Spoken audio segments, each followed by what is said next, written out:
The recruiter's role is to uncover and to curate insights from the hiring manager and to uncover and curate insights from our conversations with candidates. Then we play matchmaker.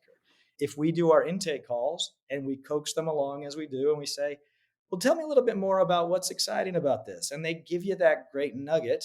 That's what we use to go to market, or that's what we use to get that passive candidate to pick up their head.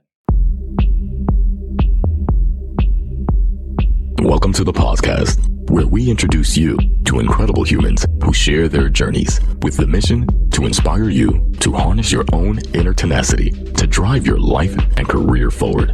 And now, your host, Adam Posner.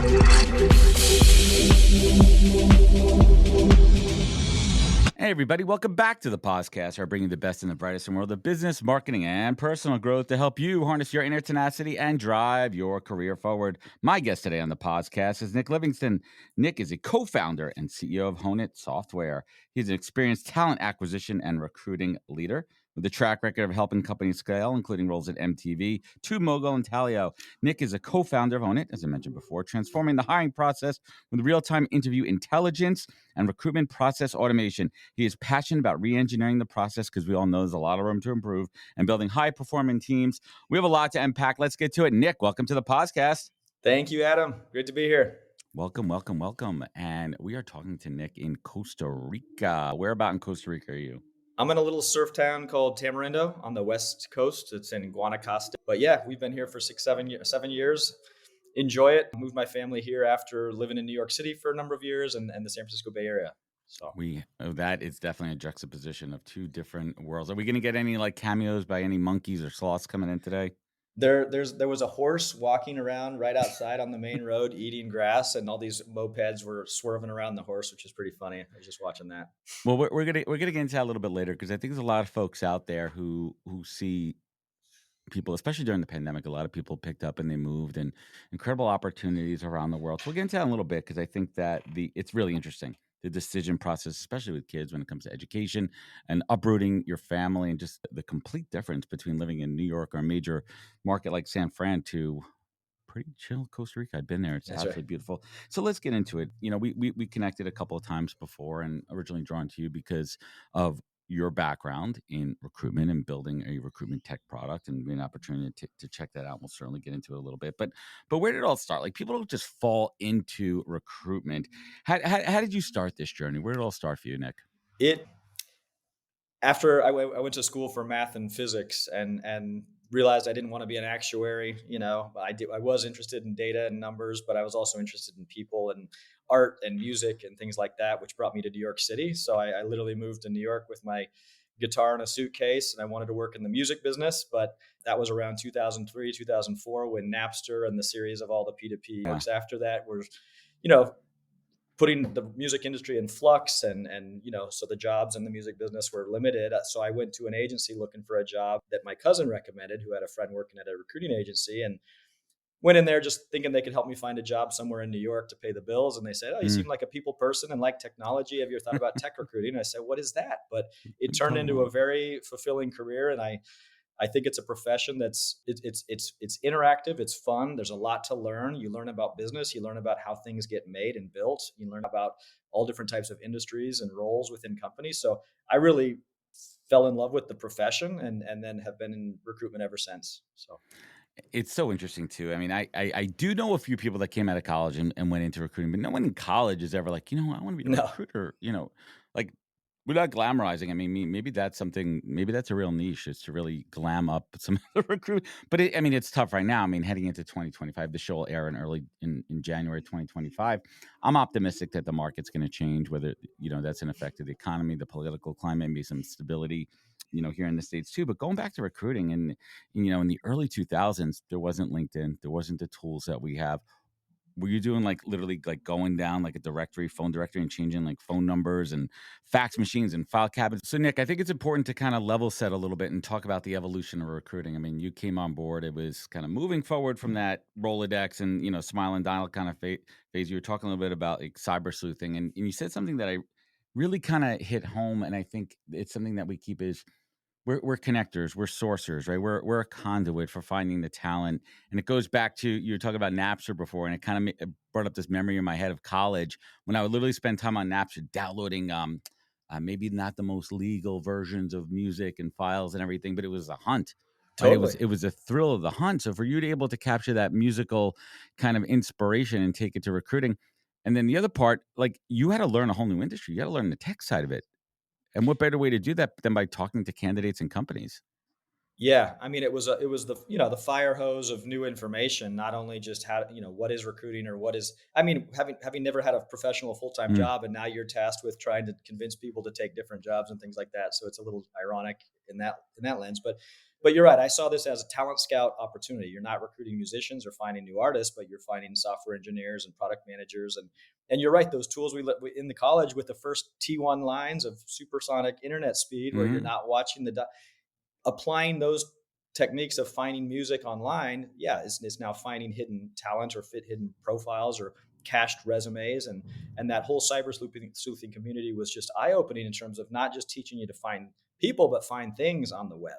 And so I think this whole idea of internet search and the Googles of the world, all the search engines were competing for attention, and there wasn't a clear of winner. So course. you were exploring the benefits of Boolean sourcing and what Yep. Google let you do versus Internet Explorer versus et cetera. There was different techniques and ways to find PDFs and resumes, and some search engines were better. I think back actually, one of the earliest tools that we used at Axion, which was the recruiting firm I started at, was a tool called MaxHire.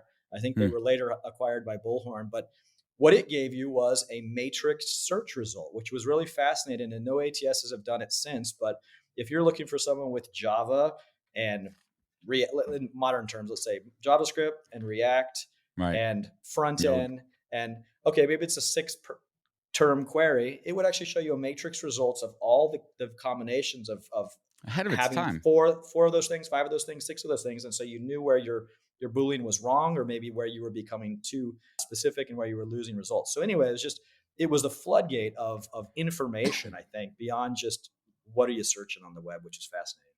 Now let's shift it a little bit to working internally. I mean, you went through an IPO phase with TubeMogul, and what was it like internally at these companies having to navigate a political and financial climate along with scaling a team? So I went in house after working at Axion and then NextSource, which was a software company in the space. So that was interesting to work at a software company. And then I got my first corporate gig through a referral from a recruiter I reached Mm. out to about a job at MTV Networks Viacom. Or how did it go? I was reaching out to her about a job at DoubleClick, which became Google. And she said, "Oh, Nick, I'm good," or "not quite right," or I'm trying to think actually. I think I actually placed her as a consultant. Susie Russ. She's a wonderful recruiter and was a mentor of mine. But she said, "Hey Nick, I you know should go in Susie. house. You should Yeah. go in house." You know what I mean? And kind of said, "Hey, you got to see both sides of this industry to really to get better at it and to understand it." So she made an intro, and I got the job at MTV Networks Viacom, which was fascinating in New York. And then it was kind of full circle, working back in the music business, Hmm. working in Times Yeah, Square. you're like I'm back in it, and you're in the That heart of was a New York blast. City. Riding the elevators with your musicians and bands I that had that you when I listen worked at to. Sirius. I was at Sirius XM Yeah, for 5 years, and you get in the elevator and be like, "Is that John Bon Jovi?" Right? Like, totally. right? Is that Hulk Hogan over there? Right? Is that Jewel? And it would happen, and you just give him a nod, and you're like, "Shit!" And I'm gonna go tell this story to my friends later.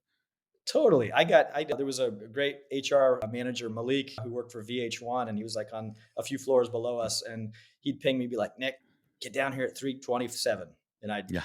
sneak down to the 27th floor at 327. And sure enough, Mm, Jason Mraz did a acoustic concert for 20 of us in the corner of the building. Or you saw Adele before it's she was pretty cool. Adele sing 5 songs to 20 of us. So just crazy stuff like that could happen in a building like that. Yeah, but that was like the fun stuff. That was a culture and doing that.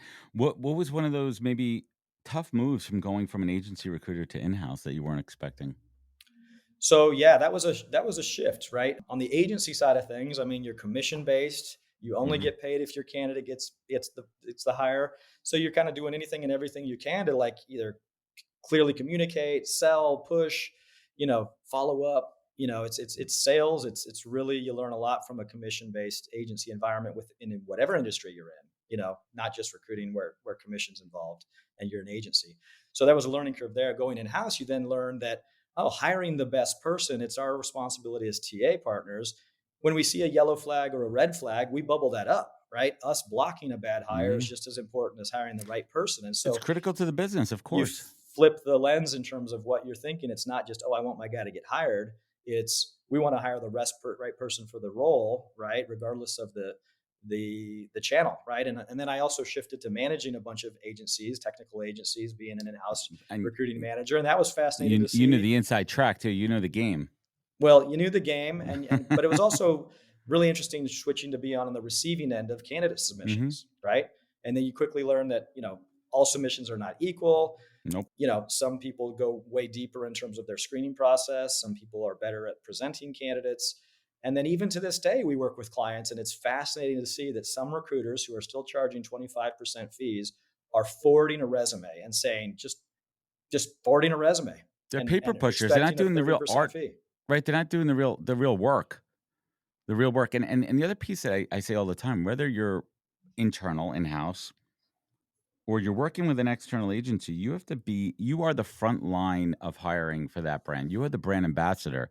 You are the keeper of the brand. You're selling, explaining, walking them through the opportunity. You have to be articulate. You have to be knowledgeable. And if they're not having a good experience, that could resonate through the entire hiring process. I mean, we have this conversation all the time. Like, why should clients work with me, NHP Talent Group? Is because we're going to represent your brand. We're going to deep dive into it. 9 out of 10 times, I should say 10 out of 10 times, if my client asks a candidate how their experience was with us, they're going to say it was fantastic. And that for me is a table stake because that's how I differentiate myself. And the same thing internally, your recruiters need to be trained. They need to be that brand ambassador. And those are the ones that are winning. Candidate experience is critical. And I think we're losing a lot of it with technology and just poorly trained, under-resourced teams. What are your thoughts? I mean, I think you're right. That first conversation with a recruiter, whether it's an external recruiter or whether it's an internal corporate recruiter, and I think we have to do better at them at like framing when we talk in generalities, because like our industry, we tuck it all together and we say something and we Mm-hmm. answer something and we don't say, oh, this is for high volume staffing or this is for executive search Context. or this is for, yeah. So I think when I say that, it's like, let's frame it. External recruiters, you're right. Like you need to have a really good relationship with your candidates and represent your firm well, represent your client well, prep them. That candidate could be 3 placements for you over the course of your Exactly. career, right? And so you're right. That trust, that rapport, that Relationship. relationship, and then internal recruiters just the same. You're literally setting your recruiters, your company's talent bar to that external passive candidate who you got to bite. Now, whether that first 15-minute call goes well and you're articulate and you can sell the opportunity well, you can answer their questions, you can explain why the role is important to the business, they're going to say, does this company hire A players or not? And they're Exactly. basing that on their conversation with the recruiter. So I challenge TA leaders out there. I challenge recruiting leaders out there. How well your recruiters are doing on the phone is setting your How, firm's bar, right? In terms of the market. how do you calibrate A versus B players as a recruiter? So are you talking about when you're assessing candidates or how do you actually assess your recruiters as Correct. A players or B players? No, candidates. Let's play both sides. Let's start with candidates. Sure. Well, I mean, you could start with what do you look for on a resume? You're going to look for a pattern that makes this next opportunity a good fit for the candidate, right? Unless you're a top choice employer that can get a candidate to make a lateral move for Hmm. potentially more money and do the same thing at a new company, great. But in most cases, candidates are looking for a win-win. They want to do something new. They want to do something next. And Of it's course. up to the recruiter to play matchmaker to think, oh, you were a senior account manager for 4 years at this agency. Man, I think you're ready for an account director role over here. And maybe it's a smaller company. And so that title makes sense. You've worked at a bigger company, now come to a smaller company and have more responsibility. You have to be able to navigate that story, and it has to be a win-win for the client as well as the candidate. 100%. And I probably should have led with an A plus recruiter because an A plus recruiter is going to have that skill set to determine if the candidate is an A plus. So you've been around a lot of recruiters. I assume you consider yourself a great recruiter. What are some of those real strong qualities and attributes that does make someone an A recruiter? I'll take it from something you've said in the past: curiosity. Oh yeah. I think that's the easy answer, and that's a pretty clear answer in that regards.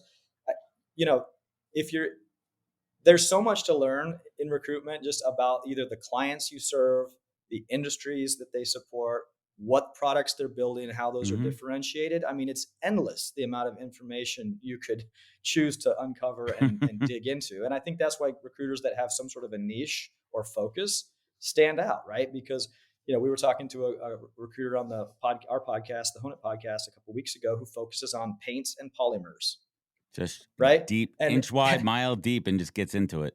and they have a database of 5,000 paint and polymer engineers that they've spoken with and screened over the years, and they know, I say paint and polymers, that sounds like one skill set. No, there's 35 different roles within Within that that, of specific, course. right? And then they know the differences. So, I think with technical recruiters, sure, technical recruiters, full stack engineer. Okay, well, what function, what industry, what products has they built? Where in the stack have they focused? I mean, you got to dig deeper than just this engineer has 4 years of experience. It's like that.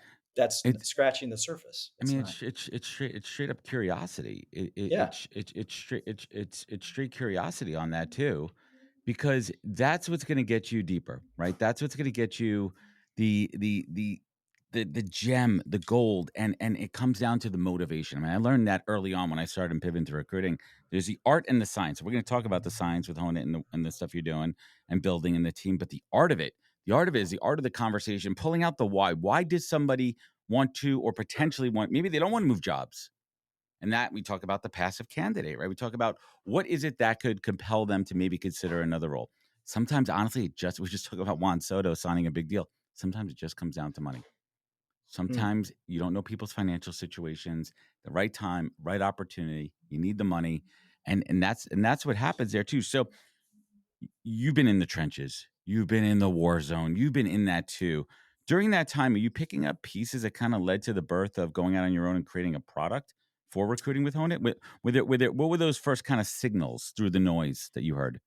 I think it's taken all of these different steps or moves to kind of give you a viewpoint of our industry to kind of see where things break down. And it was, in the trenches as an external recruiter, eating what you kill. You're only good as your Hmm. last placement. It was the move to next source where now you're looking at the role of the vendor management, right? Where, Right. oh, this big company doesn't want to manage 15 different agencies, so they hire a vendor management company to manage all the submissions, and you got to see that kind of peek into that. And that was a learning experience from a tech space in New York. In-house corporate talent acquisition, you learn a lot about working closely with hiring managers and that you can't break up with, that you got to work through challenges with and not just shift to another rec because you don't agree. Yep. You got to work through So it. you got to work through it, and it's a lot of consensus building and teamwork internally, which is fascinating, and a lot of great relationships come out of that. It's working at a Taleo. I went to Taleo thinking, oh my gosh, I'm a recruiting, been That's using going to teach you something. Taleo. I thought I could maybe be the kind of the domain expert within the company and help improve the product. Yeah, sure. But Oracle came in and acquired them as soon as I joined, so that was. But then at an early stage startup, and I think it might point to my experience at TubeMogul, where I went in as the first recruiter at a early stage startup in San Francisco, competing against hiring engineers or 3,000 engineers. Couldn't pronounce our company's name. We're not in SF. We're not near the BART. There's all Right. these obstacles. So working with the leadership team and the co-founders, Brett and John, and it was fascinating. You quickly realize at a very small company, less than 60 employees, the co-founders are the first step of the interview process, right? They talk to each candidate. As you hire managers, directors, VPs, C-suite, the co-founders, your best evaluators of talent, or leaders, best, any leader who's done a lot of hiring, done a lot of recruiting, done a lot of interviewing, gets pushed to the very end of the process. And we put these candidates through a repetitive, redundant process where they have 6 different conversations with 6 different people asking the very same questions before it gets to the the CEO's desk. And Brett goes, "Gosh, I knew 3 minutes into this call this person wasn't quite right, didn't have the We hunger, could didn't have have the saved so grit. much time. What if it wasn't this linear interview experience where we have to put candidates through repetitive 8 interviews to get 8 people to participate in the process?" And this is where, you know, Honet kind of came into It play got to be a saying, better way. What can we do better? well, just for all Mm, of these important conversations that we would argue are meaningful conversations and talking to people are important, the mm. output was scribble notes and opinion. And that's where the telephone game kicks in. And Adam, this person just told me something great. Trust me. That's not how you get 8 people to align and consensus, right? Nope. So this missing link was interview data from interview conversations. And that's where we started talking about interview intelligence back in 2015. And now that's becoming a segment. Now, to interview intelligence as a category, we were way early talking about this much earlier, but we took what Gong and Chorus were doing for sales conversation. We said, yeah, that's the logical next step for recruiting and TA and hiring is interview intelligence, right? What's the data in the conversation? So, did you start building this out while you were still employed? So I met my co-founders James and Kim while I was still at Two Mogul and while I was still going to business school in the evenings at Berkeley Mm-hmm. getting my MBA. So it was a busy couple of years. I had two daughters. I was going to business school. I was working at an early stage startup, and I was trying to start Honet. So it was a Grinding, lot of man. juggling. Yeah, but But it's all but worth it in yeah, the end, right? Like you look it back on that, you look back on that time, and yes, that's time that you're not going to get back. But listen, like, oh man, this is gonna be controversial. Like, yes, you want to spend time with the kids, like those first couple of years when they're babies. I think it's more important when they're in the real formative, like that 3+, right? I yeah. mean, it's like if you do what you got to do, because now you're setting yourself up and family for success in the future. Plus, you don't know when things and opportunities and ideas are going to happen in life. You just figure it out.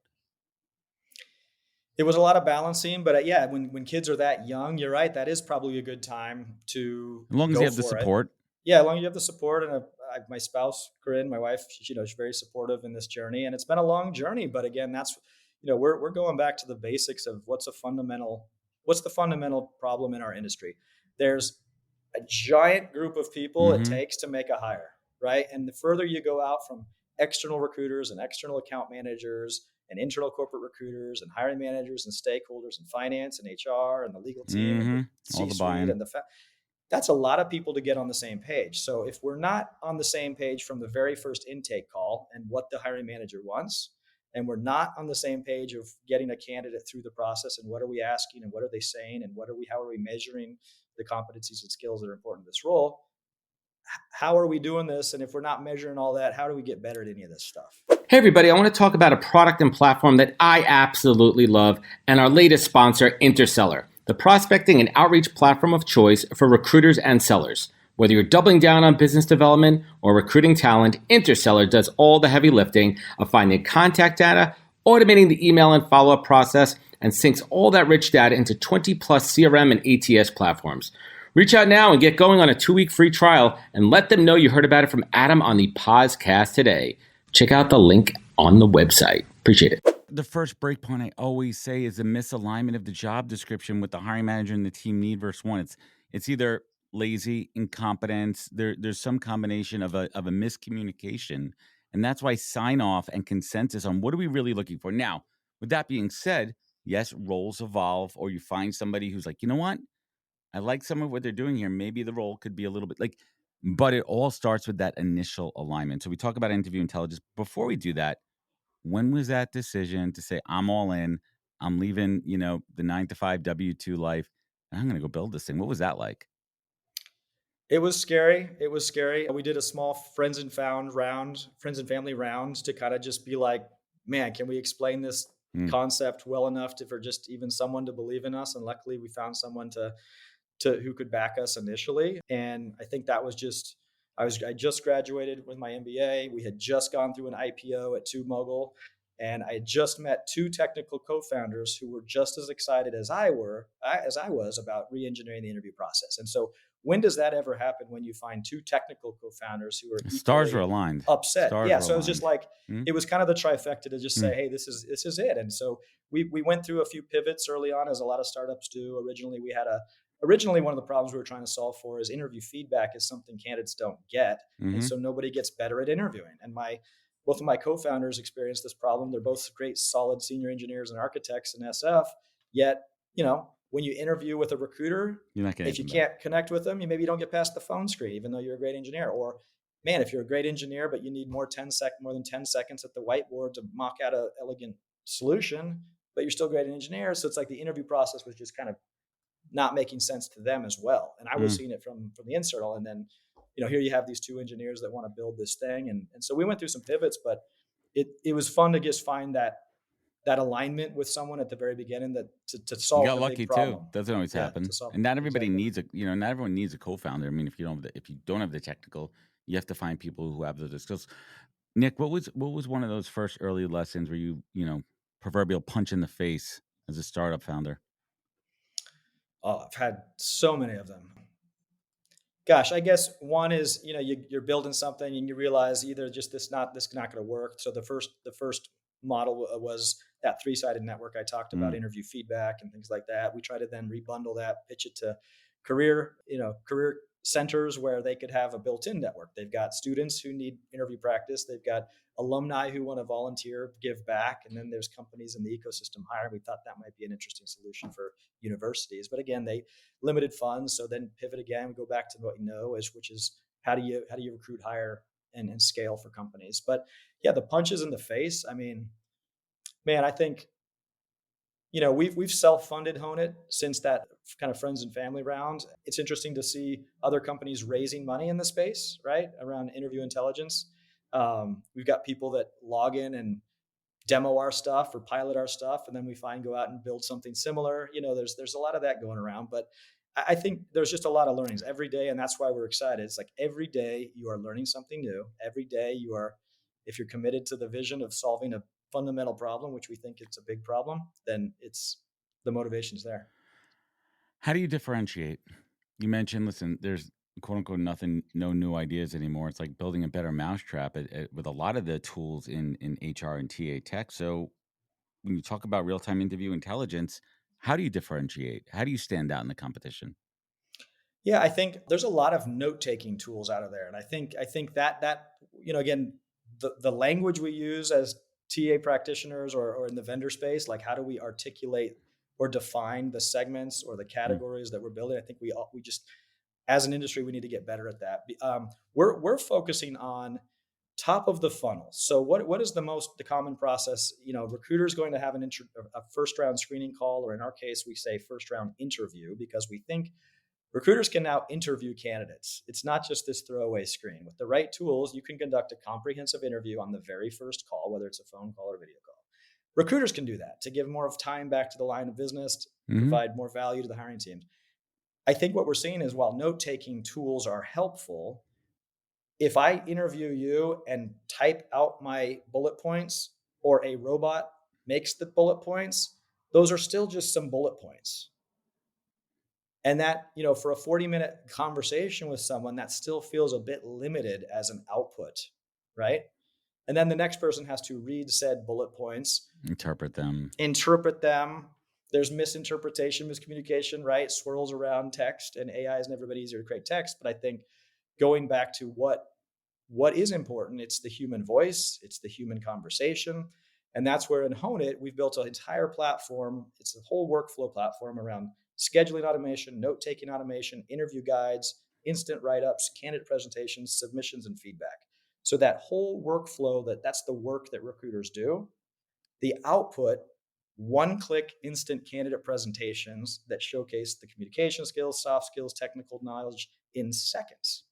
And that's what can be consumed by busy hiring managers, busy Hmm. hiring teams, without any of that misinterpretation we're talking about, right? In terms of he said, You're she hearing said, it or directly from the source. You're hearing directly from the exactly. candidate, and the Yep. recruiter is able to move. And you hit the nail on the head from a time saving perspective. Now, the next person who's interviewing, first of all, let's back it up a little bit. You need the whole company to buy in on this process.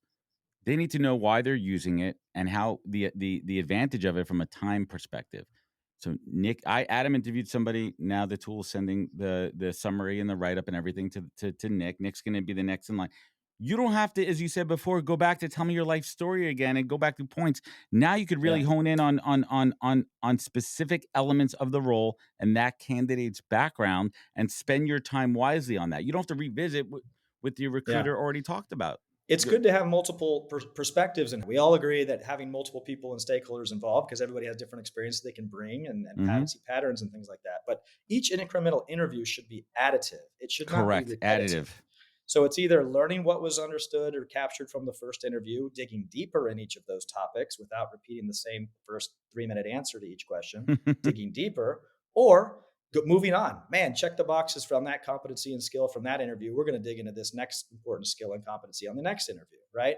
So every incremental interview should be additive. And I think what most companies don't realize, and goes back to innovation, people got to realize they have a problem, and then you get the solution to the problem. But Hmm. most companies don't even realize what their recruiters are talking about, let alone what their hiring managers or interviewing Nope. teams are talking about.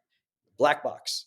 So you don't realize that that And, candidate has and said the just made a same note of thing that to six talk about it. times, Yep, right? exactly. So when you do record your calls and capture these insights and realize it's a very redundant, repetitive process that takes 6 weeks when it shouldn't, what we're saying is actually have the recruiter do one comprehensive interview, ask technical questions on the very first As call, much as hang up the possible. phone, click a button, let your engineering directors hear those 3 technical answers, and they know what good sounds like, and you know it when you hear it. And so these sound insights, I think that's the disconnect between what a note-taking tool can do and what a Now, talent communication platform can do. what are your thoughts on candidates using AI tools in the interview process, especially on the tech side? And how do you detect that? Sure. I mean, How do you feel that? that's great. We used to think phone screens were more fair because you're not using what someone looks like to make decisions, Bias, right? right? You're removing So bias. we used to be kind of voice first, and voice is more fair, and phone calls are more fair, and sound bites are better than video clips. However, I think AI has quickly changed the narrative there, where you almost do need to see who you're interviewing, if they are who they say they are, right? If the picture looks like the person on their LinkedIn Yeah, profile, if their and eye, if if their they're eyes are going in different places, if you totally. And now I know there's overlays on screens and things we're seeing. It's not even just a second monitor you have no, to it's worry right there. about. It's the overlay, which is great. I mean, I've seen this crazy stuff.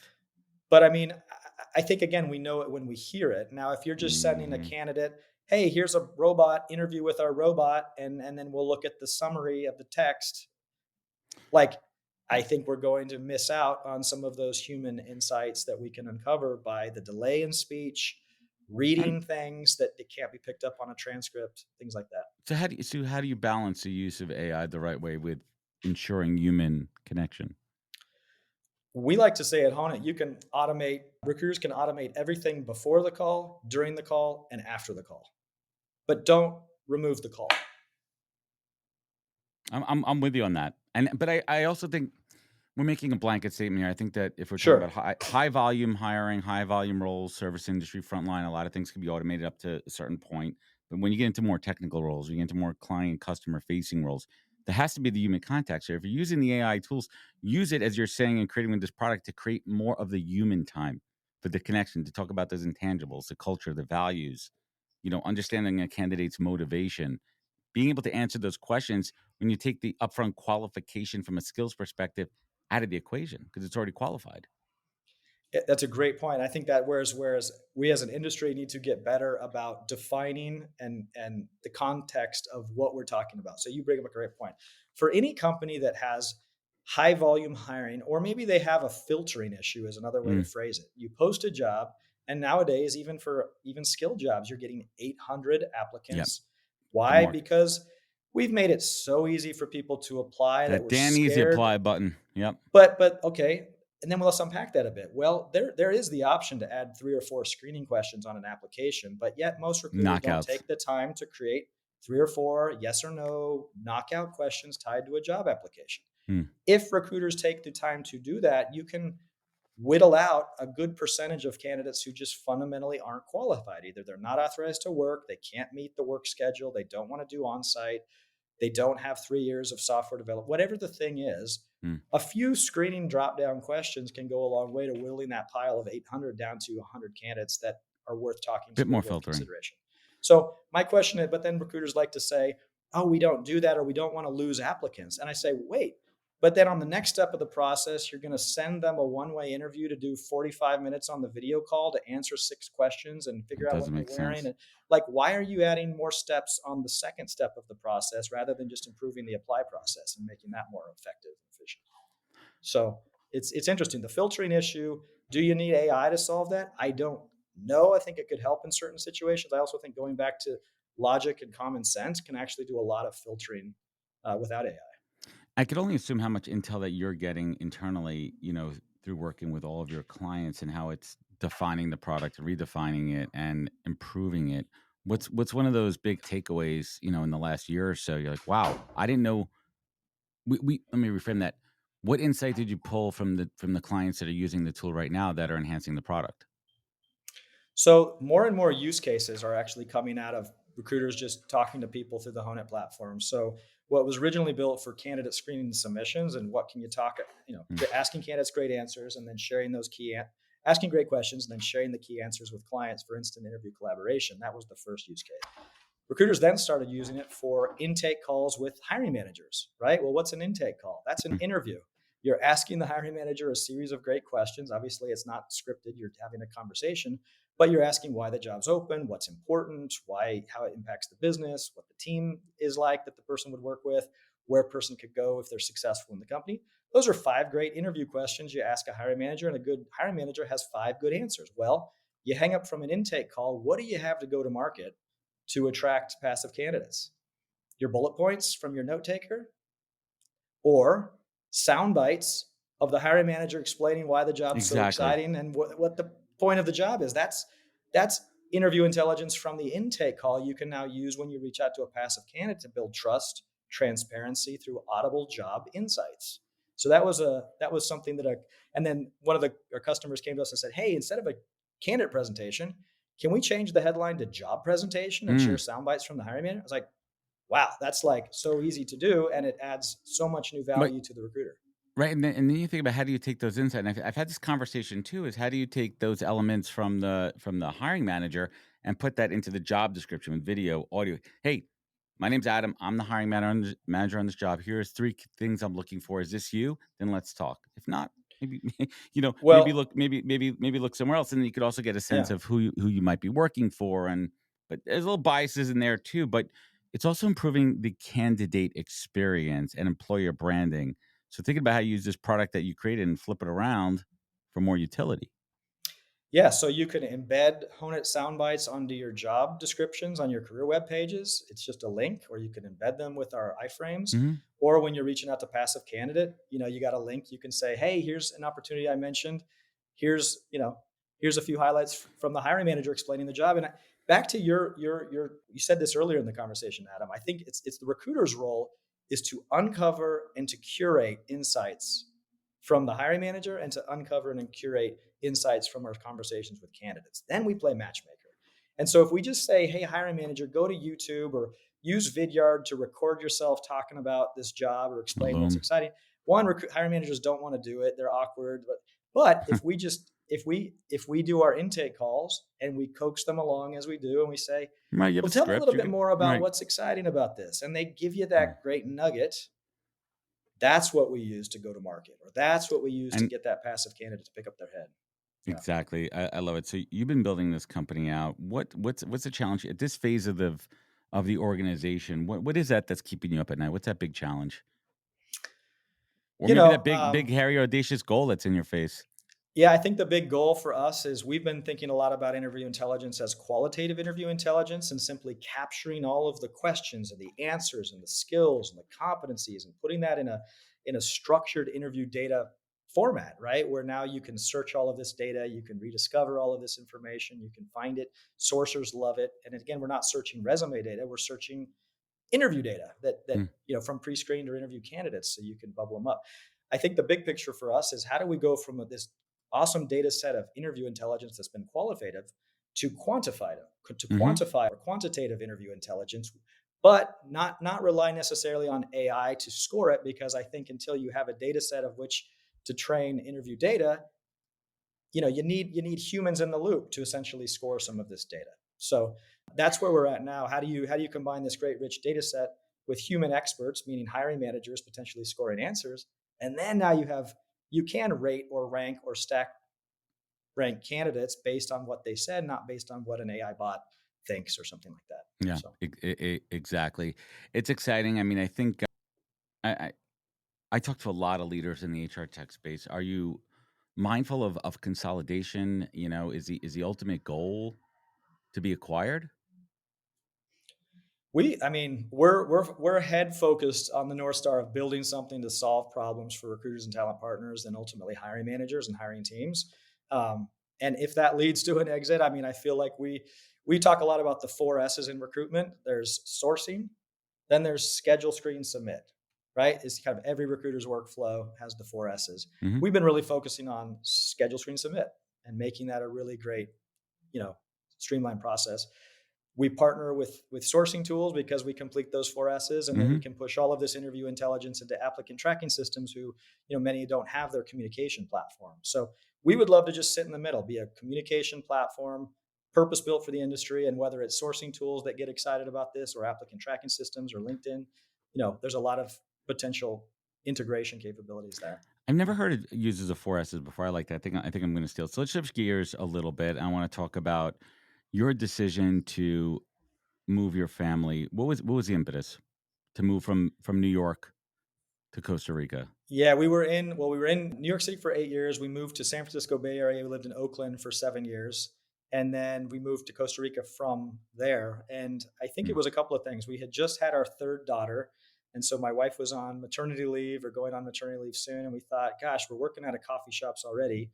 What if we just tried something new? And what if we could sublet our house, right? Hmm. Or whatever, so it was kind of like, let's see if we posted something on Craigslist, if we would get anybody that would want to do a 6-month sublet of our place in Oakland. And we posted it. And sure enough, like within 24 hours, we had all these hits, right? This is before Airbnb Wow. and any of that stuff. This is 2016, 17. And sure enough, got all these people saying, yeah, 1 month or 6-month furnished thing, all in, and we're like, I guess we could. So we packed up everything. My youngest was 6 weeks at the time, which felt a little risky, but she just got her checkup from the doctor, and we thought, let's go for it. And you know, put our stuff in storage in the garage, packed up our boxes, moved down here, met a real estate person as soon as we landed who showed us 3 places and made a decision on, where to set up shop. How Quickly realized we made the wrong decisions and made moves some after that, but yeah, what but was that the was it. most challenge? What was the most challenging? Shift in the maybe the lifestyle, the way life operates in Costa Rica. What was the hardest part for you guys? I think it's like once you live in New York City and you have New York City energy and you bring that even to San Francisco Bay Area, which has a little different pace of energy, and then you bring that to say Costa Rica at a beach town, you're operating at 11 trying to build and innovate and, change the minds of organizations. And there's dirt roads and, like I said earlier, horses walking down the middle of the street.